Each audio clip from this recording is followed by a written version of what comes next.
Of course, we are going to continue to cover Ashley's version of events when it comes to Resident Evil 4 Remake, of course. I just need a break, or more so, I've kind of been struggling to get over the fact that SuperHorrorBro kind of manipulated me into believing he was going to come back with multiple story explained videos and playthroughs as if he'd be coming back for real, but then proceeded to disappear for 3 weeks again. It took him 2 months to return to YouTube. Last time he released a video. And who even knows if he's going to be back for another video? It just takes so long to jump back into something that you keep abandoning. It's like wondering why your art skills suck when you only ever practice your art once a month. At this point, it's unnecessary and frustrating and only breaks my heart even more. Especially considering the last game he played was this garbage. I'm sorry, but the game doesn't pique my interest, and it just feels like a reboot of Poppy Playtime and Garden of Banban. Like, Poppy Playtime and Garden of Banban had a baby together. Of course, he doesn't owe anyone anything, and that which he does is purely for our entertainment, but at this point, it's useless. Regardless, let's try and trauma bond over the departure of our favorite indie horror game enthusiast by going over some games he'll never play. Starting with number 1, The Island of Dr. Morose. I just want to add for context that I found this one in SuperHorrorBro's comment section, where a bunch of different people were asking him to cover it, and I thought to myself, wow, this has to be a very special game if it's so high on demand. And in more ways than one, I can see what they meant. Its art style reminds me of Cat in the Hat and the original version of Scooby-Doo. It's an independent 2D animated horror game that plays its journey off as if it's this mysterious adventure to some foreign island. It's about a guy named Howard, who I guess is a scientist, goes to this island in search of his best friend, who found a job working for this crazy doctor who is Dr. Morose. So I'm pretty sure his friend is no longer his friend, meaning he's either dead or that doctor did something to him. It feels like Alice Madness climbed into the world of Adventure Time, considering how the enemies look and how they interact with one another, since in a lot of cases, Adventure Time was considered a very gentle animated series with the way it introduced itself, and whenever something graphic happened, it gave you time to react. In a lot of ways, this game reminds me of that, a safe, traumatic environment. The game is delivered as if Dr. Seuss himself had a hand in the creation of the animation. It also reminds me of Andy's Apple Farm with the kind of distorted voice acting and the squiggly animations. Also, the main character looks a lot like Hedgehog from Summer Camp Island. However interesting the game may be, the game was also inspired off of 2 very interesting and highly regarded authors, one of which is H.P. Lovecraft and the other being H.G. Wells. Now, H.P. Lovecraft, don't you just wish you had a surname like that? It sounds like something out of My Little Pony. Anyway, as I was saying, this man specialized in cosmic horrors about the human understanding's fragility when it comes to universal exposure. He also liked writing about monsters, and the kind of thing that comes to mind when I think about this is alien isolation. But I doubt it was anything like this, since this man came from the late 19th century up until the early 20th century. And I guess he was kind of racist as well, in some regards. Point is, he may not be the greatest man of his generation, which, I don't know, I beg to differ, but he certainly was a talented author based on what I could find. He is well loved. I don't care if the creators were inspired by some proclaimed racist man, which means it's not even a guarantee that it was racist. People do like pulling things out of context, but it's not like he killed anybody, okay? Okay, now for the less controversial author, H.G. Wells. He's kind of considered the father of science fiction. I'm really impressed by what inspired the creators of this game, because to have such an incredibly talented author as mentioned behind your work as the main inspiration for this game, it gives me hope that this game has more life put into it than all of the mascot horror games combined. So this H.G. Wells wrote The Island of Dr. Moreau, and also inspired the title as well as the game, in case you couldn't tell. The game and the book basically blend, considering both main protagonists land themselves on an island. The only difference is that one got lost and one purposefully came to the island. Point is, having purpose behind intention almost feels foreign. I'm just so used to something existing just because it exists. Adding more depth to the existence of the game, the art style even has its own inspiration. It's called Midnight Paintings, which was some kind of gallery or collage of pictures that Dr. Seuss had painted. I believe the reason these very specific pieces of art captured the attention of the creators of this game is because this art style is out of the ordinary for somebody as child-friendly as Dr. Seuss. It's referred to as more mature and uncanny. And if you don't know what uncanny means, don't worry, I didn't know either. In the stupidest, most complex format, it means something that isn't supposed to look human, has the ability to mimic the appearance of something almost realistic. In the smartest format, the most understandable format, it looks unnaturally realistic. They're uncomfortable to look at, and it takes this adorable childlike universe and turns it completely upside down, like looking at a ceiling mirror from the perspective of Dr. Seuss, kind of like entering his brain. The point of this is that this game is a literal inspired piece of art that exists for the sake of mimicking greatness. People who actually achieved something instead of just molding something around to make it look disgusting, this game exists for the sake of telling a story that built a world inside the creator's head. And I respect that. Number 2. Love Eternal. Love Eternal is a pixelated game with some animated cutscenes and some not animated. It's very confusing, but mainly the pixelated style is what caught my attention. It's a psychological horror game that manipulates the platforming game mechanic, kind of like Fran-Bow meets Geometry Dash. It also involves gravity switching, which is when the protagonist starts jumping from the walls to the ceiling, from the ceiling to the floor, and then onto the wall again. So what's interesting with this project are the creators. An individual known as Sam Alden worked on the project with his brother Toby Alden. What differs Sam Alden from his brother, you may wonder, is the fact that Sam used to work on Adventure Time storyboard or storyboards. I'm not sure how storyboarding works, except for the fact that it's like telling a story on a bulletin board, which is why they call it a storyboard. It's a story on a bulletin board. Man, I miss my bulletin board series. I almost had one of the kids kill the other one. Anyway, the game has a 2-man band. Seems kind of familiar, huh?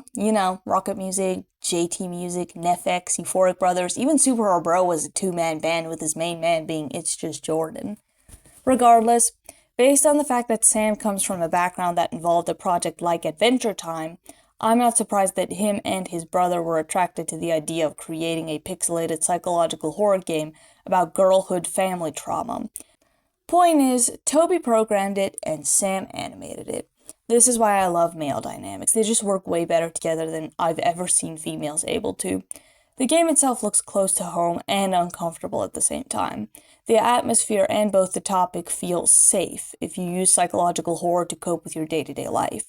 It seems the main character is dealing with doppelgangers and family troubles, which also adds a lot of weight when you consider that's why Alice Madness, Little Misfortune, and Mad Father are as popular as they are. Family drama, or family trauma. I just think SuperHorrorBro would be able to get a lot more story out of this one game than he ever would out of the entire franchise of Poppy Playtime. Because in general, the story explained video started feeling more like he was literally explaining to you what happened in the gameplay itself, which is kind of the point of a story explained, but there weren't really any secrets like there was in the beginning. Anyway, this isn't me bashing Poppy Playtime. I just hate Poppy Playtime. It's inconsistent, nothing makes sense, and it's made up along the way. It's not even done in an interesting or intelligent way. It's just flip-flopping around like a dying fish. And we all know fish take at least up to 3 minutes to die. Moving on. Number 3, Hoarder.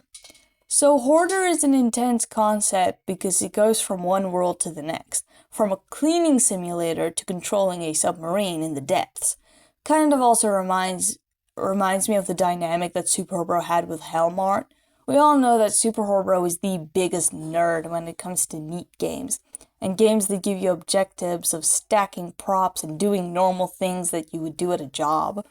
So the best part about games like these is that it keeps the gamer entertained, and keeps the audience engaged with the story and characters surrounding the strange ongoings. Take Happy's Humble Burger Farm, for example. The majority of the game was making burgers, but somehow the story adapted into the game where you were able to actually say, wow, I could watch this like it's Resident Evil. I'm not even kidding. I would sit there and watch SuperHorrorBro playing 6 hours of Happy's Humble Burger Farm and felt just like watching him play Resident Evil. It feels safe, calm, and different to all those loud, noisy other gamers.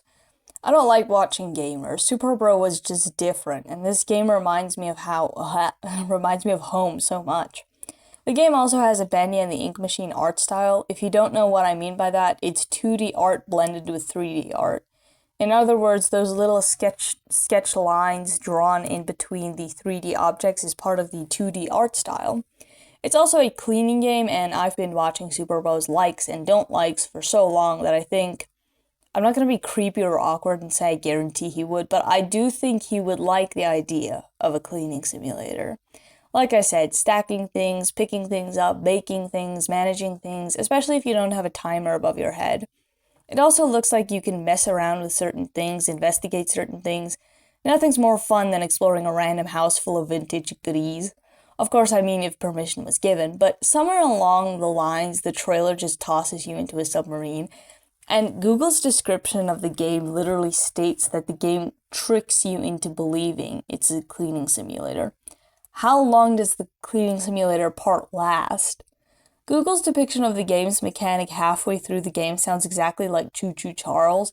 Remember that, guys? Back when SuperHorrorBro was collecting literal scrap and getting so excited for all that scrap. I don't know how you go from being a cleaner to an aquatic explorer, unless the game follows one of two narratives. A, this is like Happy's Humble Burger Farm where you are trapped in a simulator, or B, you accidentally stumbled on a conspiracy. If there are any other options, color me amazed. If they don't come up with anything separate from those two options, the game still looks fun and worth a shot. It also looks like the kind of game you'd want to play twice just because the mechanic is really addictive. Another thing that is mentioned that I didn't really take into account until now was the fact that the co-creator that was a part of the project for Darkwood is leading a team, so it's not a two-man scenario, on this particular game project. So it ups the chances of Mike playing it. You guys might think I'm weird, but imagine your favorite pop star just up and says, I'm done. Maybe I'll have a single here and there, but I'm done. I feel like doing something else. All that investment wasted just to witness this moment. And you can't even hold it against him because it's not like he was leeching off of his fan base's pockets. Not that I wanted that. I definitely don't want that. I just want him... He does have a life beyond people like me, and he kind of deserves to have a life beyond just SuperHorrorBro. I mean, he does. We have to accept that these people are humans. Point is, number 4, welcome to Elderfield. The trailer was really well done. I suggest you watch it as well. You remember when you were a kid and Cartoon Network suddenly started advertising a new series, and there would be this really unnecessary narrator on top of the trailer just explaining to you how exciting this series is? It kind of feels like a proper advertisement with an adult holding your hand. And if you guys know me, you also know I like it when games kind of have an unnecessary adult holding your hand. It's why SuperHorrorBro is special, you know? He holds your digital hand through the trauma. This game is inspired off of a lot of things that a child who grew up with in the early 2000s would enjoy. Stardew Valley's game mechanics. I think you'd have to be like a teenager in the 2000s if you remember Silent Hill, because I wasn't even born when that game franchise started. According to, again, Google, I'd search interviews on YouTube, but then this video would take longer. Let me know if you like more research by subscribing. I would love to bury my head in a bunch of other people's lives. I seriously have nothing better to do with my free time. Point is, Courage the Cowardly Dog and Over the Garden Wall are two pieces of media that somehow inspired this great concoction. Doesn't that kind of remind you of No, I'm Not a Human, where every decision has the likelihood of being your last? Also revolving around the concept of That's Not My Neighbor. Man, what is it with these long game titles? Point is, it feels like gaming content is stuck on a specific genre of paranormal entities entering the realm of normalcy to manipulate the mortals who live among them to take them in. Apparently, the game's artistic inspiration when it comes to creatures or monsters within the game was highly inspired off of Japanese horror manga. No, in full honesty, I don't really like manga, but Japanese horror is very well done. It's addictive on a sadistic level. Nobody does the horror genre in general justice like the Japanese do. The Ring, The Grudge, White Day, Fatal Frame, Ghostwire Tokyo, Chilla's Art. Do you guys remember Chilla's Art? My favorite Chilla's Art game, Parasocial. I never knew what the word meant, would have never even attempted to look up the word till this game came out. That in itself gives me hope for this game. Nothing gets you excited for a horror game as looking up the inspiration behind the project. If you like what it's inspired off of, then there's hope.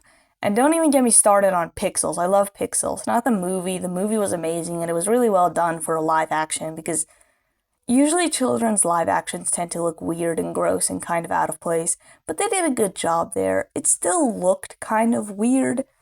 But point is, I mean, the animation style catches me like Vermin God did.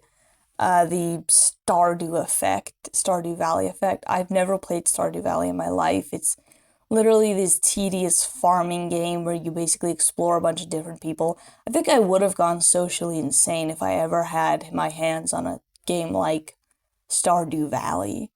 What do you even do in that except farming? Take the farming out of the equation, what do you do? Regardless. Number 5. House 2. It's number 2. As we speak, this trailer literally dropped 2 days ago, but by the time you see this video, the trailer might be 3 or 4 days old. Point is, SuperHorrorBro played the demo. This game has the most likely of chances of any game I mentioned throughout this entire script of getting picked up by SuperHorrorBro's half-dead channel. I say half-dead because he still posts at least every month, maybe? I don't know. The month counter on his last video is around the corner, and then we can just judge him for leaving us hungry, but thus far, House 2 is a sequel to a game known as House. If you don't know what that game is, it's a game about Tabby, a young girl who has to make specific choices in order to progress through the exact same day, meaning she has to achieve every single ending of this one day to achieve the ultimate ending of the game. You can interact with anything, but you're kind of in a way forced to interact with everything if you want to both survive and get all the endings that'll bring you closer to the ultimate ending, looping the same day over and over again until you're able to escape. Melody's DLC was the exact same mechanic, but because of what Tabby did, the situation plays over differently, and the house is far scarier at night considering Melody's dead boyfriend wakes up to choke her to death. She also has this doll that kind of demoralizes her throughout her DLC, almost feeling like her inner hormones. I feel like teenage girls would relate more with Melody than with Tabby. Melody just gets it, you know? Now, unlike the original, this game is not pixelated, which either it sucks or it doesn't. In my personal opinion, I like pixels, but this artistry is far better. It looks like a moving painting. Moving something around that doesn't look like it should be moving, you know? The visuals also look more innocent, which allow for the scare factor of the game to come off as more effective. The character designs are very childlike. Both Melody and Tabby look like toddlers. I keep referring to Melody as Melanie. I don't know why. Maybe that's like some inner trauma, I don't know. So it's much like the original where if you die before you reach the other side of the night, the day will start over. But even if you do reach the other side of the night, it only offers you another journal entry which counts as another ending.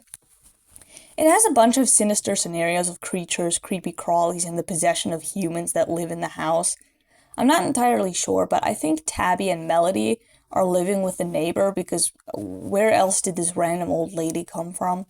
And if that weren't enough to tell you the game is kind of weird but still has consistency, the original game is inspired off of Japanese folklore, like the Akaname, I'm not Japanese, I wouldn't know how to pronounce that. Point is, this toilet creature. In the first game, which is a bathroom monster, they call it a nocturnal goblin-like creature that sneaks into dirty bathhouses or washrooms at night to lick off mold and grime with its unnaturally long tongue. Is it just me or does that sound beneficial? I mean, free cleaning service. Yes, the service itself is kind of disgusting, but let's not deny it is useful. Especially if you've seen The Bathhouse, which is also developed by a Japanese game duo. Another duo, and they're both men? I'm gonna make a list of these duos so we can make a separate video for these. Maybe we can establish why men work so well together and see if we can find any female duos, you know? I was gonna add more, but I don't think we have time for that. In other words, I need you for an hour a week, and then the rest of the week is mine. But this video is probably not gonna be an hour long. It's probably gonna be like, half an hour maybe? Regardless, depression comes in many forms, and my depression was copable with SuperHorrorBro, and I never thought he'd be the cause of my depression. Yes, SuperHorrorBro still has a lot of videos I haven't seen, but I'm not ready to go diving in between until I feel better about the fact that he practically abandoned me. You have to kind of be able to understand. It's like your therapist is retiring. He shouldn't have to keep working just because you cope better with his advice. But the problem is when you have a therapist this unique, you can't just walk into any room because therapists always tend to want to diagnose their patients immediately instead of actually talking things through. Even though you do talking, the talking doesn't do anything. Just like how I said, other gamers are just too loud, too exotic or desperate to be seen as interesting. No, exotic wasn't the word. I think it's obnoxious. Yeah, the word is obnoxious. The difference with him was that he wasn't desperate to be seen as interesting.